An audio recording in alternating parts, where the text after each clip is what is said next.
The opinions expressed by the host and guests in this show are not necessarily the views of Children's Health Defense.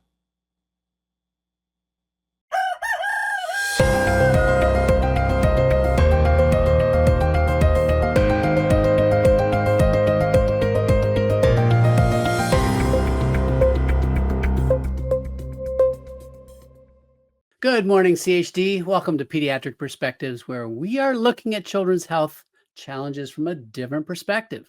One that includes critical thinking, one that's not afraid to push the envelope of the paradigm, and we're not afraid to give you the honest truth.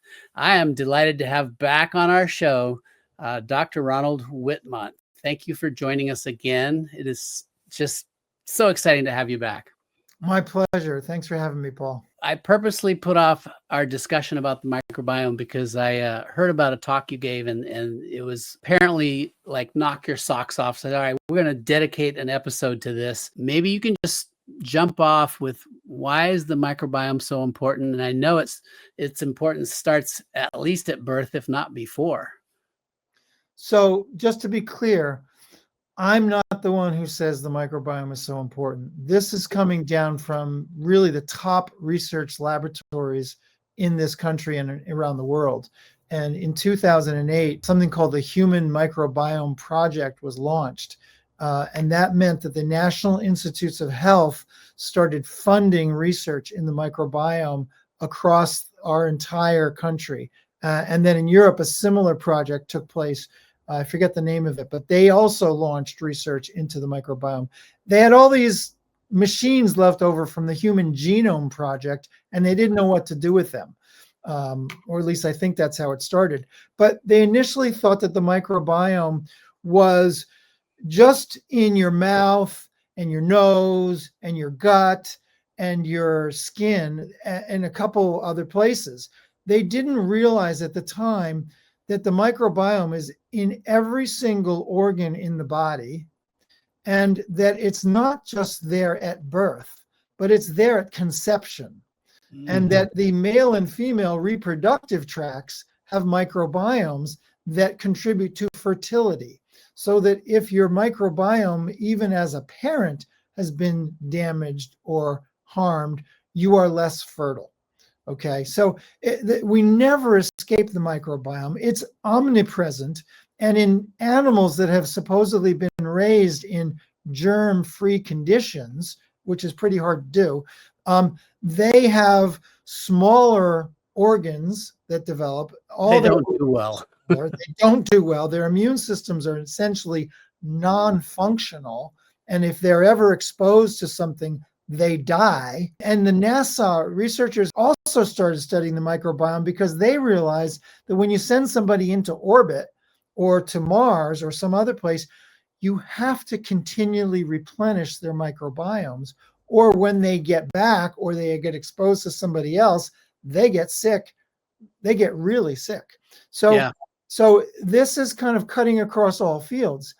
The other thing I would say is that you really can't talk in any comprehensive manner about human health now if you don't talk about the microbiome. We're finding that it is so integral to even normal development, normal brain development, pain perception, healing from injuries, normal immune system functioning, normal sexual functioning, normal reproduction, normal attraction and bonding. It's involved in everything they've looked at. So it's, unless you consider the microbiome, you haven't really been talking about health. And that's becoming more and more obvious. So our mainstream medicine approach, I was trained at Dartmouth and I was a pediatrician prescribing antibiotics like crazy for the first decade of my career. And then I started waking up to this. I mean, we're just like doing everything that will do the opposite, and we're destroying the microbiome with antibiotics. We're trying to kill the enemy, right? This sort of war on infectious disease seems like it's the wrong way to go. It's definitely the white man's war. Where we encounter any civilization other than ourselves and we destroy it. It's the same thing all over again in medicine. And When you talk about the microbiome, though, you have to consider that it all goes back to the ecology of the body. Everything we know about ecosystem science is applicable to the microbiome, whether you're talking about the microbiome in the air or on our skin or in our nose or down our throat or in our gut or in our brains. There is an ecological balance that is important, and that when you violate that balance, you end up with problems. Whether you're talking about the large ecosystem and biodiversity in the large ecosystem, or biodiversity in the microscopic ecosystem of the microbiome. Yeah, it feels like my understanding is diversity is key and diversity is important. And we're talking here not just about bacteria and viruses, although that's a huge part of it, but are we not also talking about fungi and Archaea. Yep, yeast. The archaea, the yeast, yep. Mhm. You're talking about all the organisms, and just like in the environment, you're not just talking about the lovely deer that go prancing around, but you're talking about the wolves that rely on the deer, and the deer rely on the wolves, and the hawks rely on everything is connected in the environment, and that's the same truth holds for the body or for the coral reef. They call these things holobionts. And a holobiont is a group of organisms living in a host, like a coral reef is a holobiont. And a human being is a holobiont because we carry with us a living ecosystem everywhere in the body. So you had talked, I think last time we were together, we talked a little bit about tolerance, immune tolerance. And I know you talked about the inflammatory process. How does the microbiome play into that in a positive way? I'm guessing, well, it could be positive or negative, I guess, depending on what happens to the microbiome. A healthy, balanced microbiome ecosystem is in synergy. There's a symbiosis that is taking place, which means that what is used and digested by one organism is utilized, is taken up by another. And what is rejected or used as waste material from that organism is utilized by a different organism. And there is an interrelationship between all of these organisms. In addition, there's an interrelationship between the different species, between viruses and fungi and bacteria and archaea. And there are these different species play different roles that are just beginning to be understood. We know that they play a role in everything from prevention of cancer to recovering, and from protection against getting a cold or getting a severe reaction to an infection. What happens in the microbiome is something, when it gets disturbed, it can become dysbiotic or develop something called dysbiosis. And a dysbiosis, in the most simplest form, is just the opposite of a symbiosis. Symbiosis is the organisms integrated and working together, and a dysbiosis is when the sprockets don't line up and you have waste products, or you have things that are not being utilized properly, and the organisms are at odds with each other, or you have an overgrowth of what we call pathogenic organisms, the organisms that can be more invasive. It turns out that just about any organism can become pathogenic if the environment or the microbiome is disturbed enough. So yeah, we know that there's many that are, typical pathogens, but if you put many of those pathogens into a healthy body, you can find them in complete health. You can find many so-called bad viruses in healthy people who are not sick. You can find bad bacteria that are there and people are not sick when their microbiomes are in a balanced symbiotic form. And many things can disturb the balance in the microbiome. Everything, even physical trauma, emotional trauma can have a direct impact on your microbiome. But certainly one of the things that's been studied more and more now is the effect of conventional pharmaceutical drugs. And Paul, it's not just antibiotics. every class of conventional drug that has been studied, and this was published in the journal Nature a couple of years ago, every class of drugs that have been studied disturbs the microbiome and can create dysbiosis. So it's not just antibiotics. Antibiotics are probably the worst offenders. But if you take, the anti-inflammatory drugs, for instance, the steroid drugs, Immunosuppressants, yep. opiates, immunosuppressants, cancer drugs, antihistamines, they all damage and deconstruct the microbiome. And the problem is, as you said, diversity is really the key to a harmonious and a non-dysbiotic microbiome. Because what happens is when there is dysbiosis, it triggers an immune inflammatory response. So, and we know that the immune inflammatory response is the basis of most chronic inflammatory conditions. Okay. So, and it's not that inflammation is bad. Inflammation is not bad at all. It's when it's uncontrolled or when it's chronic is when it's bad. But it's essential. The inflammatory response is essential for our health. We can't fight off an infection without a good inflammatory response. So I would think to get your baby off to a good start, if you could avoid a C-section and get vaginal seeding, that's a good thing. If you can breastfeed, that's another source of good microbiome development. Stay away from pediatricians and pharmaceuticals. What else, though? I mean, we just live in a stressful, toxic world. So I think people are going to be challenged. Is there a role for homeopathy? Does that play at all into microbiome? And what other ideas do you have for people? I know a lot of people are doing probiotics, and I'm not sure how effective they are. Yeah, good. These are all great questions. Each of them is a question in itself. If I can remember, you said starting at birth, don't have a C-section. Yeah, if you can't avoid a C-section and you must have a C-section, then you should do a vaginal swab across the face of the newborn, or even orally. There should be a vaginal or a perineal swab.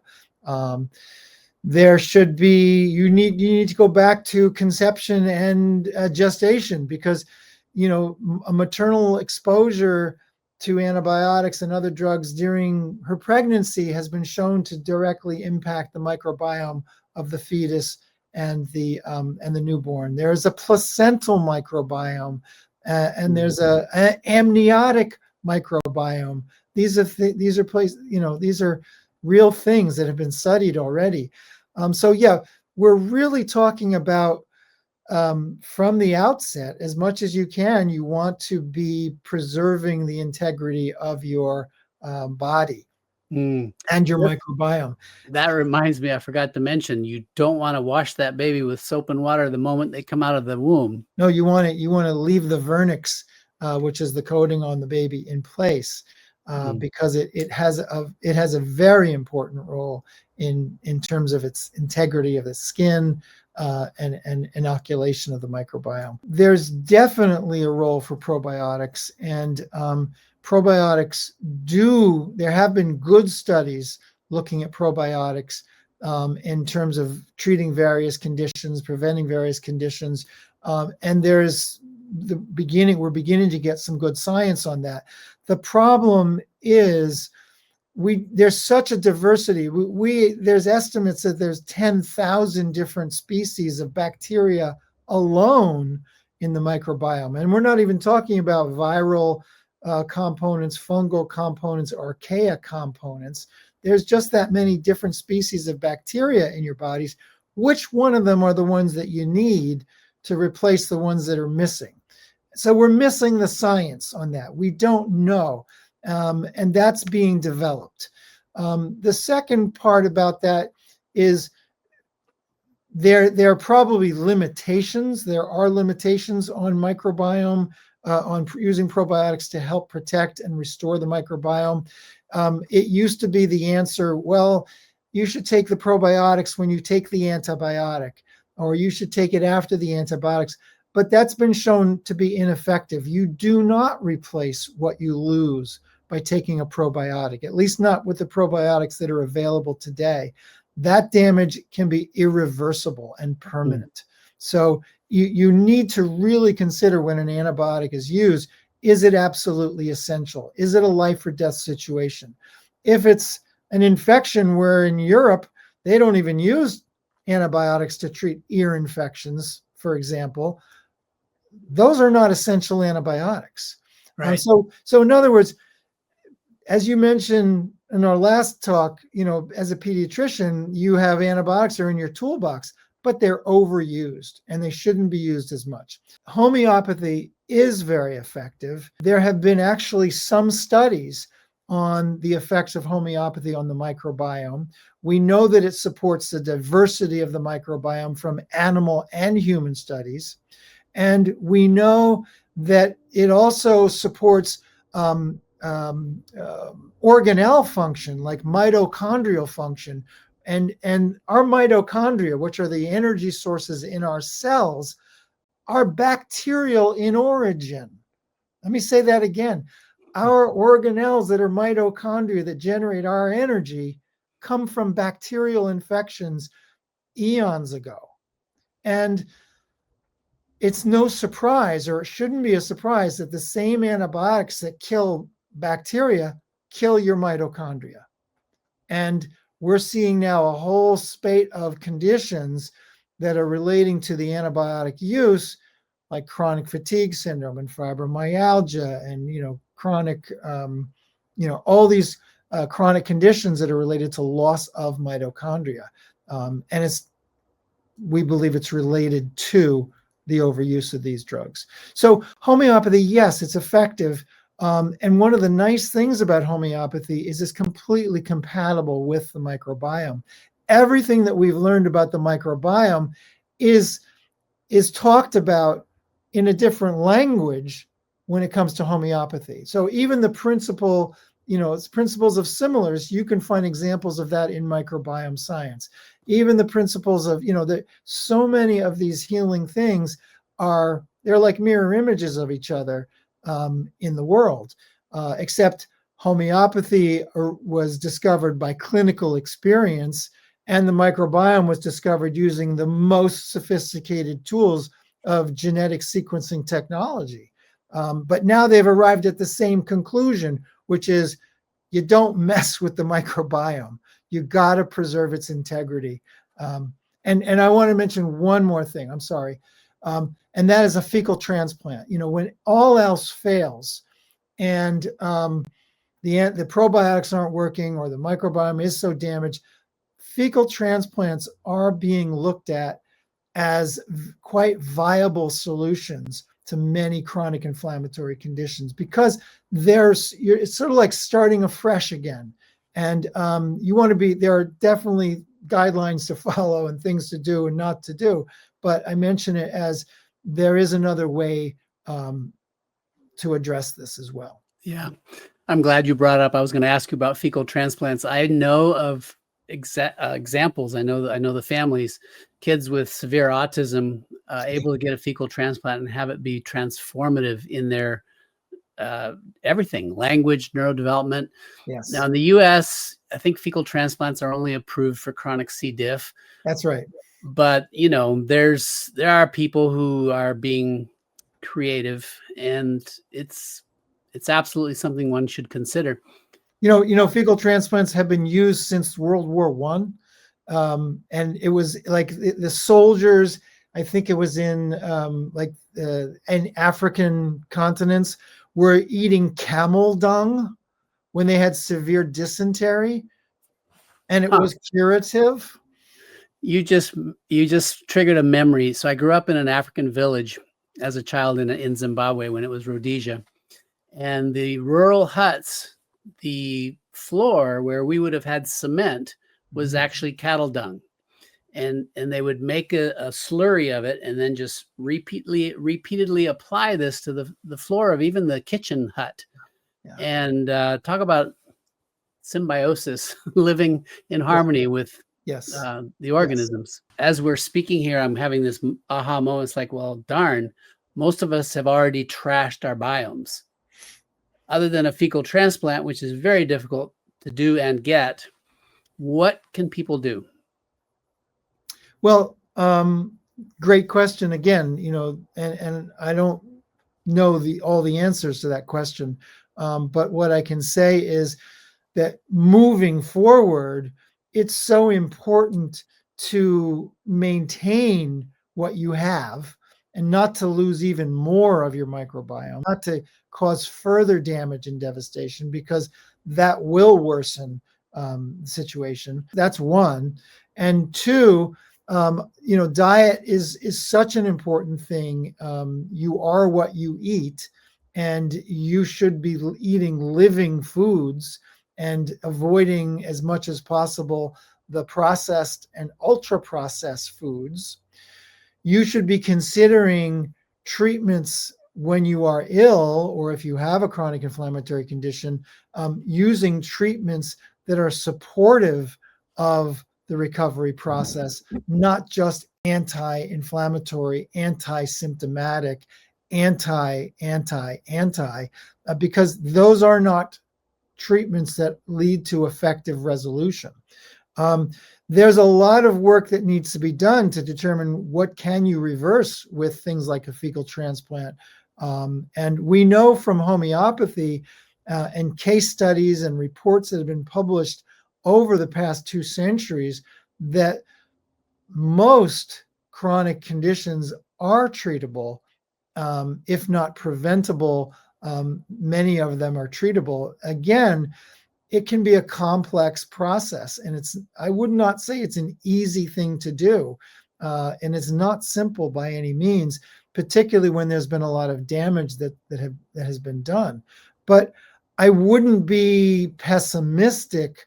I would try to say, let's move forward in an intelligent way and in a way that makes sense, putting the science together that we already have and being open to the new science that's coming out every single day in microbiome research. And homeopaths often ask me the question, like, well, should I be doing, microbiome work? No, you're already doing microbiome work just by working with homeopathy, because A, you're not damaging the microbiome, and B, you are supporting it in ways that conventional drugs can't even get to. And there may be a lot of natural recovery that takes place, for all we know, just by being able to avoid the toxins. And as you said, the toxins are everywhere, so you can't avoid everything, but you can limit the amount. You can do many things, short of putting dung on your floor, which I think is great, by the way. But there's lots of things you can do. And naturally fermented foods are one. Eating whole foods, organic foods without the pesticides, without the preservatives. Remember, preservatives are killing bacteria. That's what they do. Well, what happens when you put them in your stomach? They kill bacteria there too. So there's so many different things that you can do to preserve and to repopulate the integrity of your body and the microbiome. Trust your intuition about things. That, when it comes to your body, no one knows your body as well as you can get to know your body. And there may be things, times you have to use what's out there conventionally. There may be times when you don't have to use what's out there conventionally.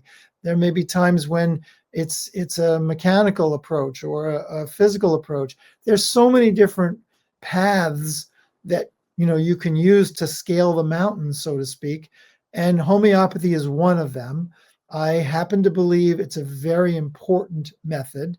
I believe it should be used far more widely than it is currently today. Today, it's only used by about 2% of the US population, even though across the world, it's used by greater percentages in almost every country that uses it.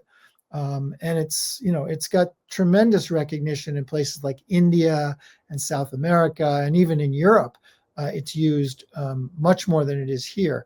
But it's being opposed by groups like the American Medical Association, which in its founding charter decided they needed to eliminate homeopathy, not out of any concern that it was not good for your health, but because homeopaths were taking patients away from what they called the regulars of medicine. Yeah. So it's a big boy, big boy, white man's club out there that is dictating to society. And they are the largest lobby in Washington, D.C., is the healthcare lobby. Pharmacy, hospitals, AMA, physicians, they have the ear of Congress, and that has to change. Yeah, I couldn't agree more. In wrapping it up, so many people are struggling with chronic conditions. In the child world that I was practicing in, we've got ADD, ADHD, autism, all the neurodevelopmental stuff. We've got all the allergies, autoimmunity. We're all seeing now in kids and adults an explosion in cancer. Yes. Does homeopathy have a role there? Yes. And there was actually a study that came out again in a European journal where homeopathy was used adjunctively in patients with non-small cell lung cancer, and found a significant improvement and a benefit in longevity when homeopathy was used. And it was used blindly, it was double blind, all the I's were dotted and all the T's were crossed, yet they asked for the study to be retracted. But it was done well and it was done right. And the same researcher who did that did a study in the intensive care a few years earlier. It might have been 2015, I forget the year, using homeopathy adjunctively in the intensive care unit, and found that it had a benefit 6 months later. You could still see the benefit of homeopathy, and it was statistically significant in terms of survival when it was used completely unbeknownst to the patient themselves in a double-blinded fashion and alongside conventional care. So there's a lot that can be said. There's a lot can be done. And I would just say, yeah, you're absolutely right. We're talking about skyrocketing rates of chronic illness. And, one thing we want to do is let's not get into that situation if we can avoid it. So for people who aren't sick, they want to be using this as much as they can with as much awareness as possible. And if you're already in that situation where you're already suffering from a chronic inflammatory condition, or someone is, then you want to turn the volume down on the fire or lower the flame and work towards recovery. And I would say, yeah, we've seen cases recover. We've seen cases that remit. And you know what happens? Usually the acute conditions come back. When you get rid of that chronic inflammatory condition, people say, I got a cold again. I haven't had a cold in 10 years. And now I'm getting my acute. So they first think something's wrong. And then you go, no, your immune system is now doing what it's supposed to do. I remember a naturopath friend who loved it when people had high fevers. It's like, your immune system's working. Yes. Yeah. Yep. So I'll just make a statement and you can correct me if I'm wrong. My understanding is homeopathy is so incredibly safe, you don't have to worry about risks. You can use it without fear. Obviously, find someone like yourself or the organizations that support the people who really know what they're doing. Do you have a different thought about that? I'm going to contradict you. Okay, good. I think homeopathy is the safest form of medicine available today. And it is considered a form of medicine. It's recognized by the US FDA as a drug. But even water is unsafe if used incorrectly. Psychotherapy is unsafe if used inappropriately or by someone who's not well trained, or someone who's malicious, can do a lot of harm. You saw that in Cuckoo's Nest. So even though homeopathy is the safest form of medicine, I believe that there is, you can still cause harm with it. And you can cause it in many different ways. And a homeopathic medicine could be improperly manufactured, and that could be harmful. So you want to get, something that is reliable, something that's safe, something that is following the proper guidelines. And we're working now to define what national guidelines of that should be. So everything has a risk. Oxygen is risky. You know that, Paul. You know that from, what we used to put on kids when they were newborns.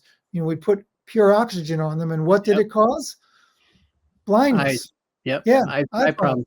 So there's nothing on the world that is completely safe. Okay. Even Thank you for that toxins. precaution. Yeah. You are involved with, I believe, the certification board for what the products in homeopathy. Yeah. So you would know. And your favorite sources, I know you gave them last time, but if you can remember them for this episode, someone where you would send someone to find a good homeopath. Oh, sure.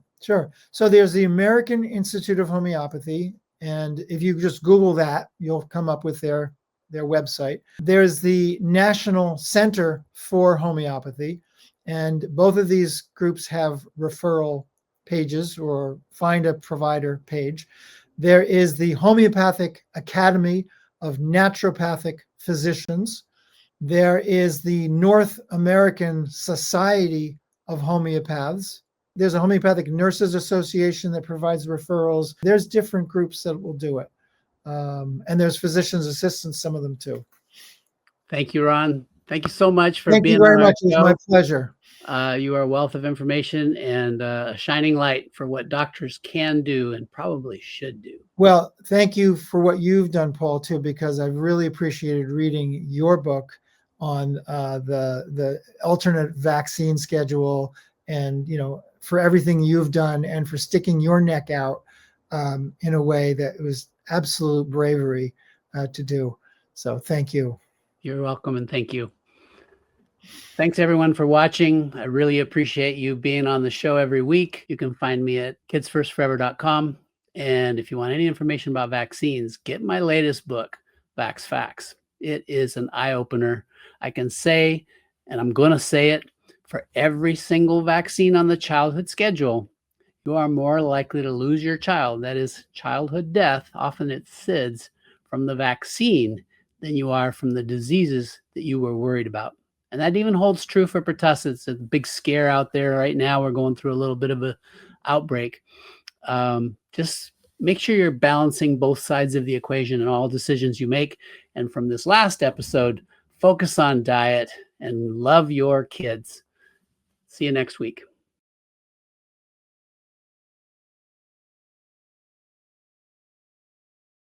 My name is Jason David. I'm the father of Jaden David.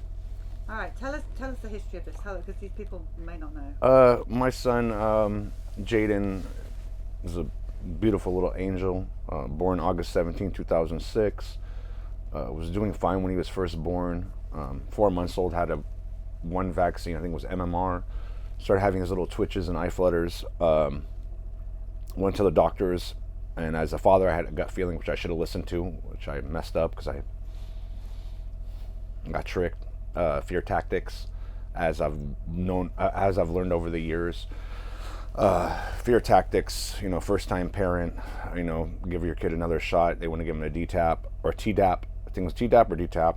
6 months old. I begged the doctor not to give it to my son. I showed her videos of Jaden. I said, this is what's going on. And she said, you're insane. You're a first time parent. You're going to make your kid worse.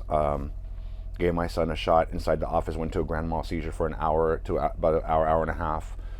And I heard her, she ran and he was projectile vomiting after he had the shot. Told the nurse there to call 911 and get an ambulance to come pick him up. They took him across the street, and we went on a downward spiral from that, stuck in the medical system. Very similar to the criminal system, that when you get into the medical system, you get stuck in it. And we went to 3 different universities, different doctors. I don't know, we don't know. Just keep on over medicating my son. By the time he was 5 years old, he had taken 25,000 pills, 22 pills a day, 14 different medications, 300 rectal Valium shots, 42 times in an ambulance by the time he was 5 years old. Never had a day without a seizure the first 4.5 years of his life. It wasn't a myclonic twitch or grand mal for an hour and a half. Went through the typical thing most parents do with special needs children, divorce, bankruptcy, fighting the insurance, fighting everything to fight for my son's life. After 4.5 years, I was traveling all over the country to all these different epilepsy seminars. My son has a very rare form of what they call Dravet syndrome. I think it's a lie. What is that? They say it's a rare gene disorder. But I'll tell you more about that after what I've researched myself and what I've been through as I've been traveling all over the country to all these different not support groups, but epilepsy meetings and rare gene disorder meetings and Autism 1 meetings. I learned that my son doesn't really have Dravet syndrome. He has, he's been poisoned. And I lost my son that day we got vaccinated. So now all I could do, I could dwell on the negative and stress out more, or I could work my ass off as a father to help my son out. And I was traveling all the country. I met Dr. Gervais. Sold us on these drugs called the Magic 3, steripental, Depakote, and steripental, Depakote, and clobazam. They called them the Magic 3. Great sales pitch. I used to manage a jewelry store. I remember selling diamonds to people, saying this is magical the way it shines. I got tricked. I should have opened my eyes then. Gave them to my son after 4 months. After the honeymoon phase, my son started dying. Couldn't eat, couldn't sleep, couldn't poop. Was going through divorce. Everyone battles depression differently. I'm not blaming his mom at all. It makes an impact when you're seeing your child suffer. After that, I remember one night, it was April 2011, I called my mom. And I was all alone. My father was dying from Alzheimer's and my son wasn't doing well at all. And I was all alone. I lost all my friends because no one understood me. I was hibernating in my own house and, you know, just trying to take care of my son, trying to do the best I can, and hit rock bottom. I'm not trying to push my faith on others, but I have faith and hope, and begging God for signs. But at that time, please God forgive me for saying this. I thought I had done something wrong, but I called my mom one night and told my mom, I was like, Mom, I don't think I can do this anymore.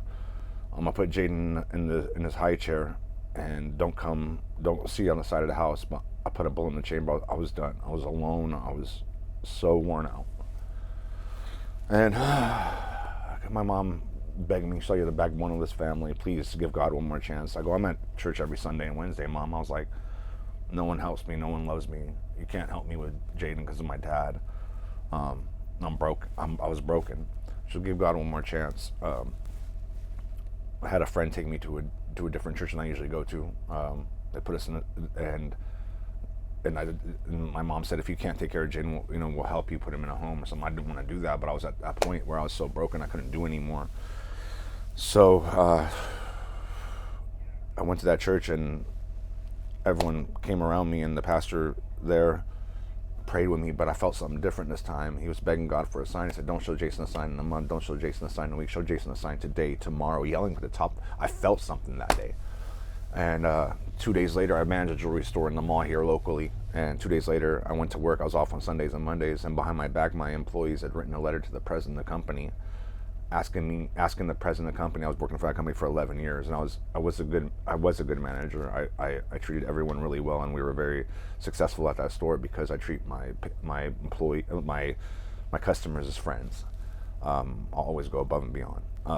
So my employees wrote a letter to the president of the company, got me 4 months off work, and I was begging God for signs. And one night before I fell asleep, I was writing down different notes for different surgeries, cutting out the brain, adding in a vagus nerve stimulator, injecting stuff into the brain, all these different meds from across the world, all the studies, all these orphan drugs in other countries.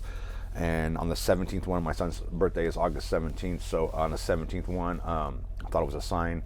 I saw this kid on TV when I was sitting there writing down all the notes because I was going to a doctor's appointment at UCSF that week.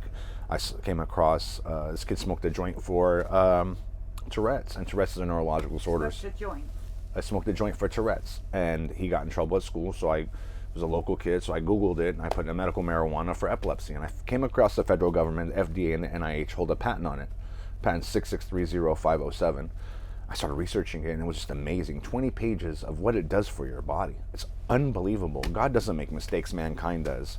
It was just unbelievable. So I went to my doctor at UCSF. I asked him, I said, what do you think about medical marijuana? He said, Jaden is the worst patient he's ever seen with Dravet syndrome. He's never seen anyone having 1,000 myclonic twitches a day and grand mals for hour and a half every day and living in hospitals. When Jaden was dying, he wasn't living. I went and got some cannabis from a store. First 3 stores I went to, they wouldn't even let me in. They're laughing at me. They're going to cannabis to a kid. I'm like, we give him benzos and barbiturates and all these crazy pharmaceuticals for 2-month-old and 6-month-old babies. You're worried about cannabis. It hasn't killed anyone in 5,000 years, but these pills killed, what, 250,000 to 1 million people a year, and no one says a word about it. So I had to fight to get into this dispensary. Finally, I got in one dispensary. I got a bottle. Had it for a couple weeks. I started asking questions to people, and like just friends and relatives, and even my mom. Oh, you're gonna kill him. You're gonna kill him. He's dying anyways. Like, when I use cannabis, I feel good. I use it. I don't abuse it. I know how it works for my body. It's about dosing. So I was like, you know what do I have to lose? I went to church one Sunday, came back from church, June 1st, 2011, and gave it to my son. It was the first day he ever went seizure free in 4.5 years. So after a month of using it, I saw success. I know I was finally going the right direction instead of the wrong direction. I felt like I was going to a mechanic every single time that kept on ruining my car with my son. Tried putting the wrong oil in, the wrong transmission fluid in. Every time he put something wrong in, and my son kept on getting worse and worse. And they blamed it on him. They never blamed it on the meds. And I just had a cocktail of medication. So each one of these medications are different channel blockers: sodium, potassium, and calcium. So they're causing all these different problems. Blaming it all on my son because this is what their studies show. So next thing you know, after a month, I started weaning my son off the meds. Seizures Yourself? Yes. Seizures are cupcakes, literally cupcakes compared to the withdrawals. My son was having brain zaps, night terrors, flying 6 feet in the air, screaming, going. I have documented all of it, and it was the hardest part. It was worse than the seizures.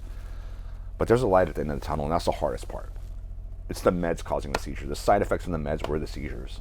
Not just that, the gut, the brain, the liver, the kidney. I mean, couldn't walk, couldn't talk, couldn't eat, couldn't sleep, couldn't poop. Everything was from the meds.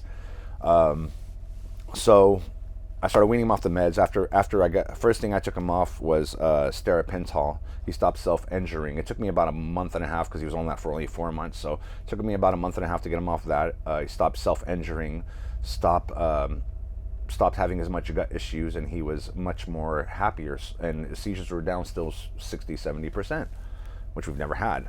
So I started weaning him off Topamax.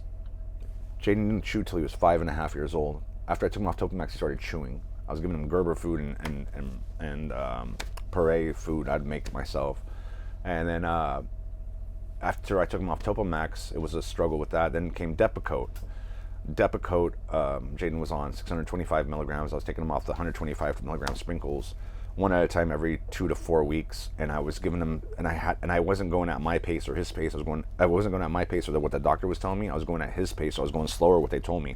I felt like the doctor was setting us up for failure because they don't know how this medication feels. They've never tried this medication. They don't know how it feels. You know, I started going to these seminars across the country.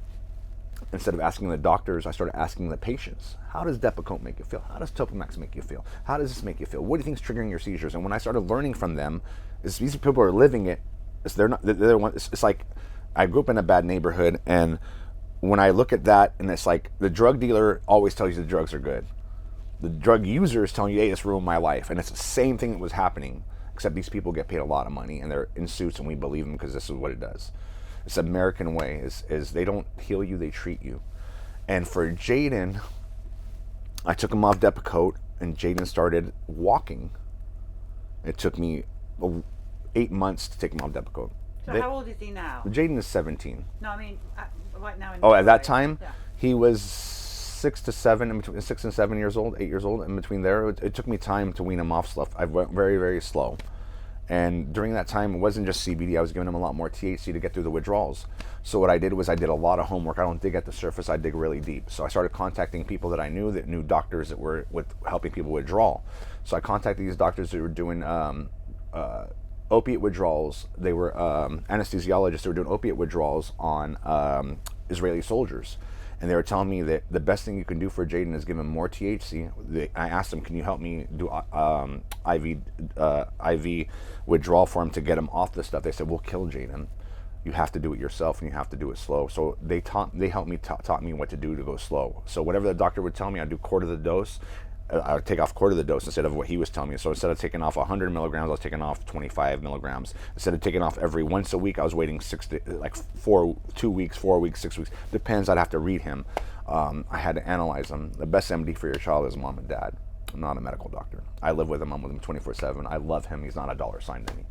So after I started weaning him off, took him off Depakote. He started walking. I took him, and then I took him off. I started weaning him off the benzos, and I haven't got him off all the way, but I got him down from three pills of benzos to one, clobazam. But when I started taking him off that, he started comprehending, started making eye contact, and now he's still down to one pill, and he uses cannabis. He uses my own product, 1-to-1, half CBD, half THC tincture, and we use a lot of different supplements. Magnesium is one of our key things. We have a lot of hope and faith. That's another one thing, and we have good energy in my home, and we've learned that our number one thing is energies in my home is transferring good energy. Our kids feel panic. They feel our tone of voice, our body language. So for us, it's transferring good energy to your child, and that's the number one thing I see with my son. If he's having a bad day, I tell him, I rub his back, I kiss him, I love him. I tell him, hey, you know what, we're gonna get through this today. Tomorrow's gonna be a better day, Jane. I love you. We're gonna have fun tomorrow. I promise you. I'm so sorry. And sometimes you feel hopeless as a father. I'm supposed to be the protector. I made the biggest mistakes in my life by not learning. My story is, people tell me I'm a anti-vaxxer. I'm not an anti-vaxxer. I'm an ex-vaxxer. I'm a pro-truther. I want the truth. I'm telling you my experience. So people don't make the same mistakes as I do. When I go to the store now, I look at a ketchup bottle and see what's in it to know the ingredients. I wish I would have read the ingredients, what I'm injecting to my son, because I was so pro, just normal American injection, all this stuff. But Jaden's story hasn't went in vain. He's helped save millions of lives across the world. I know that now. We treat a lot of patients here in California, and my goal is to help out people. I tell people is just educate before you vaccinate. That's your decision. Know the ingredients, know what's in there, know what you're injecting in your kid. Look at the risk to reward. So talk about what you've built, because that's important. Like we're having today, we're having a huge support group for special needs families. We're just bringing our community together. We're broken. When a child is sick, the whole family's sick. We all suffer. 85-90% of the families are divorcing. I hear it every day. If I could help out one person, I've done my job, and I know we've helped out a lot more. But not much of that is bringing our community together. It's not about just cannabis. It's about bringing our community together. They say it takes a village to raise a child. It takes more than a village to raise a special needs child. And my goal, I can only help out so many people. So when I bring our community together with these support groups, if they connect with each other, they lift each other up. I have parents that contact me all the time that vent, especially special needs moms. There's a lot of tiger moms. There's a few tiger dads. I want more dads to come out. I've been begging, because we need more stronger men out there. Tell the truth. Fight for your kids. Learn more. Because, when you get that good transfer energy from both parents, I co-parent with his mom. We have our ups and downs, but all in all, we know we have the same goal, and I could do what I can. I know what she can do, and everyone battles depression differently, so I'm never going to be upset with her. I try to support her as much as I can. I know she can handle so much. I can handle so much, and just bring our community together. That's what our goal here is to do, is to fight together to give everyone a better quality of life. I know the reason why we do it is because I know you could do it. I know a parent could do it. Everything starts from parent. It depends what you're putting into their body. If you're putting in positive and negative, you take the negative out and put the positive in. That's what our goal is to do. And everyone's experience can help bring a piece of the puzzle to. So when someone's sick, it's like a broken puzzle piece. So once you put each piece of the puzzle in that are good pieces, and take the puzzles that aren't fitting in there out, things will start. You'll see a better picture. And we've made it. Look how far we've come, hi Jaden. We've made it, 17 years old now. We made it to prom. Our life is nowhere close to perfect, but our quality of life is a million times better. Seizures? Seizures down 90%. They only come from his gut once in a while. No, not an hour and a half. If he has a seizure, they're 30 seconds. He hasn't been in an ambulance in 13 years. We're down to just that last pill and the cannabis oil and some other supplements that I use. But Jaden's living, not dying. And Jaden's happy. His quality of life's amazing. He wakes up in the morning, instead of shoving 10 pills down his throat, he wakes up fist pumping, ready to singing and dancing. I usually sleep next to him, so he's kissing my head and just a lot of love. And he knows Daddy loves him. And when I sit there and tell him, I've been on the CNN a couple times and some other stuff, and my goal was to hear Jaden say I love you. He's never said I love you. He's showed me I love you, and actions speak louder than words. And Every time I tell him I love you, he grabs me by my head and kisses me, and I'm just very thankful that we've got to enjoy these moments and days. I'm so thankful and grateful, and that's my goal, is to help people understand that enjoy the small things, because everything can be taken away in a day, and my goal is just to help people. Can you just say something about, if people are now listening and thinking they're going to run out and buy some marijuana, you have to be careful about what you're buying. Absolutely. There's a lot of snake oil out there. The reason I call mine Jaden's Juice, Jaden was the first kid on television 13, 14 years ago to use cannabis on Discovery Channel Weed Wars. And there's so many different CBDs and hemps and every different extraction method, base products. The reason why I call it Jaden Juice is because it works for Jaden. It's not one size fits all. Be careful what you're getting into. I do recommend people trying it, but do your research. I'm not just saying Jaden Juice is not the only one, but I know mine works for my son. That's why we named it. I've had other companies come approach me when and asked me to be face of their company, and I got their medicine tested, and I found it was hemp from other countries. They were bringing it to it was coming from China. It was going to Luxembourg, then coming to the United States. I got it tested. I found arsenic, pesticides in it. I found mold in them. I found different stuff, and they wanted me to sign a contract to work for these companies. I couldn't do it. There's no amount of, we're still a small company. Never made it big. Just local. I could have made it, but that's not important for me, because you're seeing my son suffer. I don't want anyone else to suffer. I just want to be able to spend time with my son and be thankful for the time that I do have. How can people follow you or find out more about you? Well, you can follow us on Jason and Jaden's Journey, or Jaden's Journey on Facebook. I'm old, so I'm still on Facebook, not on Instagram or TikTok or anything like that. I have Jaden for 1 week. His mom has him for a week. The week that I have him, 24-hour job. He wants daddy time. We have a very special bond. We try to have a lot of fun. And do you have a website? I do. Jadens.com, JAYDEN''s.com. Find our products. It's only available in California. It's not a hemp product. I do consultations here at the store. I do phone consultations too. You'd have to contact the store and schedule an appointment. I am booked for a little while, but I'm here to help. I just hope my experience, just one more thing I want to say is no one's an expert, but I can tell you my experience. Whoever tells you an expert, run for your life. No one's an expert. If they do, then everyone would be perfectly cured. But I can tell you my experience, and hopefully my experience can help you live a better quality of life. I'm just hoping that I know people, I know your kid can do better. What I see with my patients that come to our store, it's especially like cancer patients, especially when the doctor puts into your mind, body, and soul that you're going to die in 6 months, you die. But the patients that come in here are my favorite patient. Well, my favorite one, she's 96 years old. She came to me when she was 86, and she's 100% cancer free. She's still alive. But when she came to me, she said, "I'm gonna kick cancer's ass," and she did, because she believed it. She said, "I want to spend time with my great grandchildren." They did chemo on her until she had 6 months to live. And then after that, she started eating right, put the right foods in her body, took out all the negative stuff, and she's 10 years past the due date she was supposed to be dead. She's 96, little Italian lady. She made it. But I have young girls that are 30, 40 that are coming to our store that are passing away because the doctor said so, and they're following their protocol. And after they follow their protocol, all the chemicals and all that stuff, they're not making it. They're dying pretty damn fast. You're seeing an increase in cancer? Huge. Especially in women. I mean, I'm just a little dispensary here in Modesto, California. I mean, I've seen in the last few months, 3 girls pass away that were in between ages of 30 and 40 that were perfectly healthy. And it was just like that, and they follow their protocol and it's done. Did they get the shot, the COVID shot?